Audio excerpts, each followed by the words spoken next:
So we entered into a new book, Proverbs. We started Proverbs on Monday. It's over 30 chapters long. We're already done with it. So, I guess there's not much that has to be said that hasn't already been said in the book. And so we move into another book of wisdom, and again, another older book in the Old Testament, the book of Ecclesiastes. And the book of wisdom obviously deals with the question of wisdom and really went under the mindset that there's a connection between earthly blessings and following God and following the wisdom of God. But as you progress through the wisdom literatures, reflecting upon life experience, they start to notice that that's not always the case.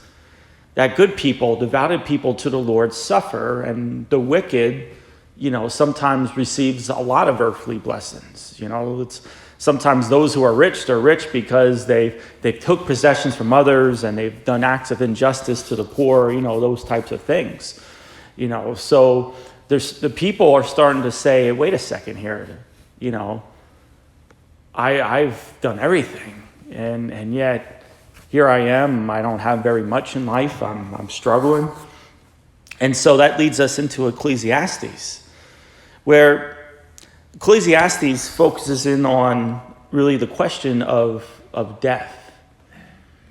The writer, whoever he is, Koheleth, recognizes, as you read this first reading in chapter 3, recognizes that within himself, there's this desire to live forever. There's this desire for things not to come to end.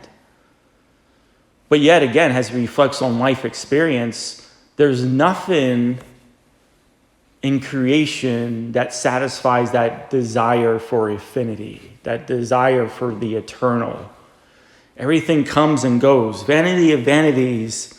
What profit man labors under which he toils the sun? One generation passes, another comes.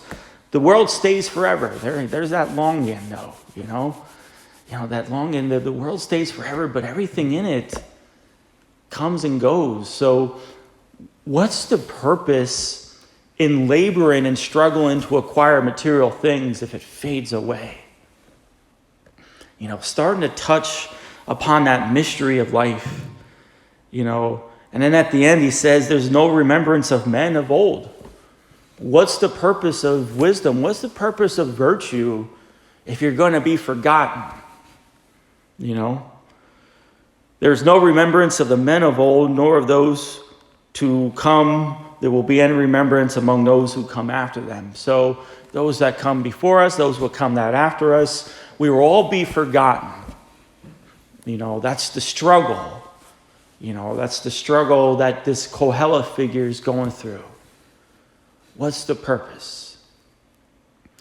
And so again, as we continue through the wisdom literatures, we're going to see that God is going to be the answer to the eternal desires of the human heart.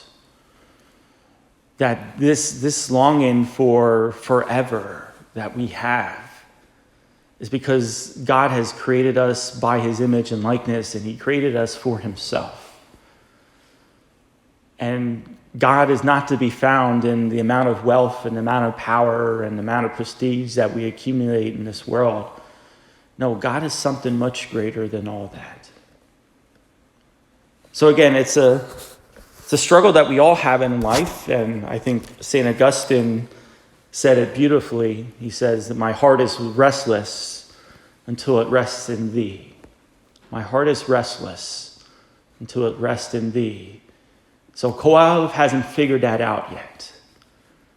But eventually he will. And hopefully, I think eventually all of us will really come to that understanding that God is the only fulfillment of our desires. May God bless you.